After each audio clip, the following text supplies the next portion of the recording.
Kabinet Second Akomodasi, itulah kabinet yang dapat disematkan melalui tokoh-tokoh yang diundang oleh Prabowo untuk mengisi pos-pos kementerian dan lembaga dalam kabinet yang akan dipimpin oleh Presiden terpilih Prabowo dan Wakil Presiden terpilih Gibran. Pertanyaannya adalah bagaimana kita mencermati dan menganalisis sosok-sosok dalam orang-orang yang diundang oleh Prabowo untuk mengikuti fit and proper test. Secara khusus, tokoh yang bernama Veronica Tan dan Marwarar Sirait. Apakah kita bisa mengatakan diundangnya dua orang ini adalah sebuah pukulan telak terhadap Partai Demokrasi Indonesia Perjuangan? Bagaimana analisis filsafat menolong kita untuk mencermati bahwa Prabowo sedang memainkan dirinya sebagai seorang aktor politik yang segera akan memainkan peran-peran penting dalam perpolitikan nasional, menggantikan sosok Presiden Joko Widodo. Selamat datang dalam channel Meragukan Filsafat, sebuah channel yang dibangun untuk turut mengedukasi ruang publik Indonesia dengan menggunakan perspektif pemikiran filsafat untuk membaca fenomena sosial, politik, kebudayaan tanpa berpretensi untuk menggiring opini kita mempercayai pandangan-pandangan dalam channel ini. Teman-teman, dua orang yang harus ditempatkan secara kritis dari beberapa tokoh yang diundang oleh Prabowo Subianto untuk di fit and proper test adalah Marwarar Sirait dan Veronica Tan. Kita tahu bahwa sosok bernama Veronica Tan adalah mantan istri Basuki Cahayapurnama. Demikian juga dengan sosok Marwarar Sirait adalah mantan politisi muda yang bersinar dari Partai Demokrasi Indonesia Perjuangan. Kedua tokoh ini, baik Veronica Tan dan Marwarar Sirait, harus disebut sebagai tokoh-tokoh yang dekat dulunya dengan Partai Demokrasi Indonesia Perjuangan.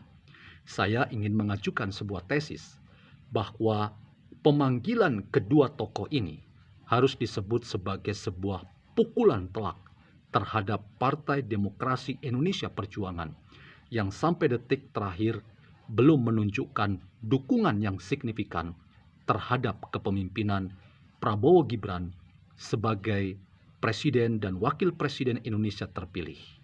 Malahan kita mendapat kesan PDIP Perjuangan belum legowo untuk menerima keberadaan Gibran sebagai Wakil Presiden terpilih yang jelas-jelas mendampingi Prabowo Subianto. Dalam sebuah forum, Prabowo Subianto perlu mengklarifikasi bahwa dirinya bersama dengan Presiden Jokowi yang segera akan menyerahkan tampuk kekuasaannya pada tanggal 20 Oktober mendatang. Itu adalah sebuah tim kerja. Karena itu, pesan yang mau disampaikan oleh seorang Prabowo adalah bahwa apa yang dilakukan terhadap Jokowi oleh PDIP itu adalah sinyal yang ia tangkap sebagai sinyal yang serius, yang tidak main-main. Ia akan bersikap bahwa posisi politik seorang Prabowo Subianto adalah berada di belakang mantan presiden yang telah mendedikasikan waktu, pikiran, tenaganya, yaitu Joko Widodo. Dan karena itu, ia ingin memberi pesan setidaknya kepada PDIP bahwa ia bersama dengan Gibran adalah satu paket. Sehingga tidak mungkin rasanya itu kira-kira pesan yang mau disampaikan oleh Prabowo terhadap PDIP ketika PDIP mengajukan tuntutan kepada PT UN untuk memperkarakan keterpilihan Gibran sebagai wakil presiden bersama dengan Prabowo sebagai presiden, menjadi presiden dan wakil presiden terpilih pada pemilu yang lalu. Apa yang dilakukan oleh PDIP dengan memperkarakan secara hukum di Pengadilan Tata Usaha Negara itu jelas-jelas sebuah sikap yang berseberangan, sangat keras, dan menunjukkan perlawanan yang sangat tegas kepada rezim pemerintahan Prabowo Gibran yang sebentar lagi akan memimpin Indonesia. Karena itu, ketika Prabowo mengundang Veronica Tan sebagai mantan istri Ahok atau Basuki Cahayapurnama sebagai salah satu ketua dalam deretan elit Partai Demokrasi Indonesia Perjuangan. Demikian juga ketika Prabowo memanggil Marwarar Sirait, itu juga sebuah sinyal keras bahwa Prabowo Gibran ingin menyampaikan sebuah pesan bahwa ia ingin menunjukkan kepada khalayak politik tanah air, khususnya para elit Partai Demokrasi Indonesia Perjuangan, bahwa apa yang kalian lakukan paling tidak terhadap Veronica Tan dan demikian juga terhadap Marwarar Sirait itu tidak akan dapat dimengerti dan dipahami dan diterima oleh politik dan gaya kepemimpinan dari Prabowo Subianto dan Gibran ketika mereka nanti secara definitif akan ditetapkan sebagai pemimpin Indonesia. Teman-teman, dalam konstelasi politik kita mengerti bahwa ukuran dari rezim pemerintahan manapun dan kapanpun itu adalah apa yang dinamakan dengan pragmatisme. Pragmatisme memang sudah peyoratif dipahami sebagai sikap yang mencairkan diri dan menyesuaikan diri dengan keadaan yang ada. Bahkan pragmatisme itu secara peyoratif dikatakan sebagai sikap yang seperti bunglon, menyesuaikan diri dengan situasi dan arah politik yang ada. Tetapi sekali lagi teman-teman, pragmatisme itu sendiri berasal dari bahasa Latin pragma yang berarti kerja. Jadi menurut saya, apa yang dilakukan oleh Prabowo ketika memanggil tokoh-tokoh politik, tokoh-tokoh publik, dan para intelektual untuk dilakukan fit and proper test, berbagi pandangan dan visi misi kepemimpinan Prabowo yang segera akan berlangsung setelah tanggal 20 nanti, itu adalah sebuah sinyal yang kuat bahwa di mata Prabowo, perspektif zaken dan akomodasi akan sangat menentukan arah perjalanan kabinet Prabowo Gibran. Sekaligus ia ingin memberi sinyal kepada siapapun yang ia panggil, termasuk Veronica Tan, termasuk juga Marwarar Sirait, bahwa apa yang ia lakukan ke depan dengan kabinet yang akan segera dipimpinnya, itu adalah kabinet yang betul-betul ingin meneruskan kerja-kerja yang telah dilakukan oleh presiden sebelumnya, yaitu Joko Widodo.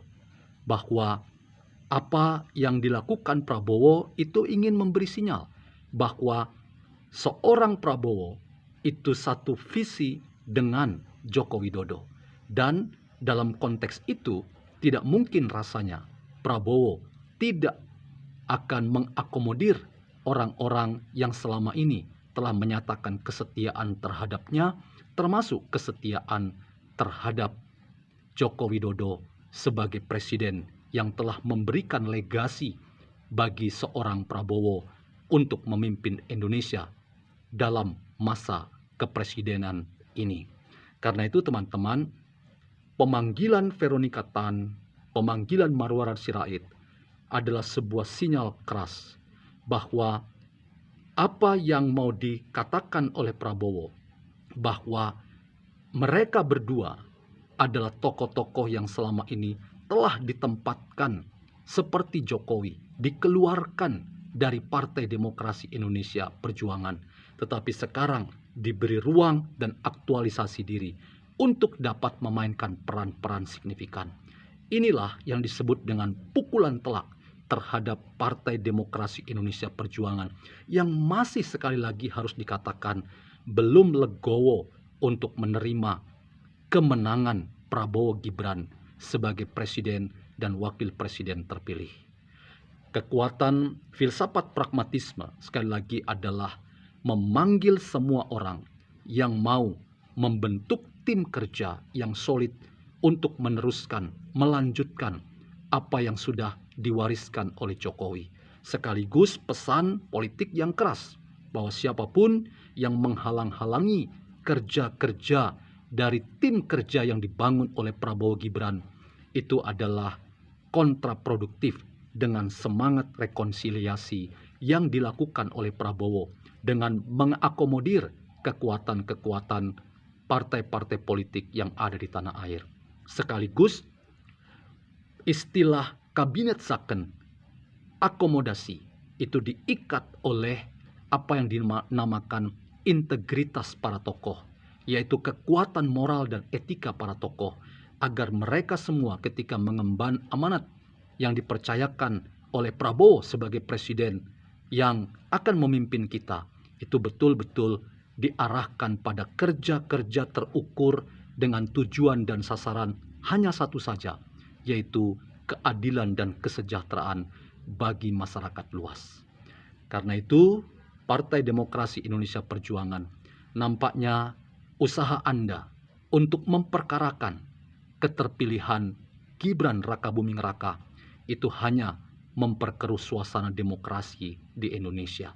Dan percayalah, usaha Anda itu cuma gagal saja. Karena itu, mari belajar dari demokrasi yang sekalipun penuh dengan riak dan persoalan-persoalan internal yang tidak mudah. Tetapi kedewasaan berpolitik dari partai-partai politik dan aktor-aktor politik itu sangat menentukan bagi tetap jalannya proses pembangunan di tanah air kita, yang kali ini di bawah kepemimpinan Presiden Prabowo Subianto dan Wakil Presiden Gibran Rakabuming Raka.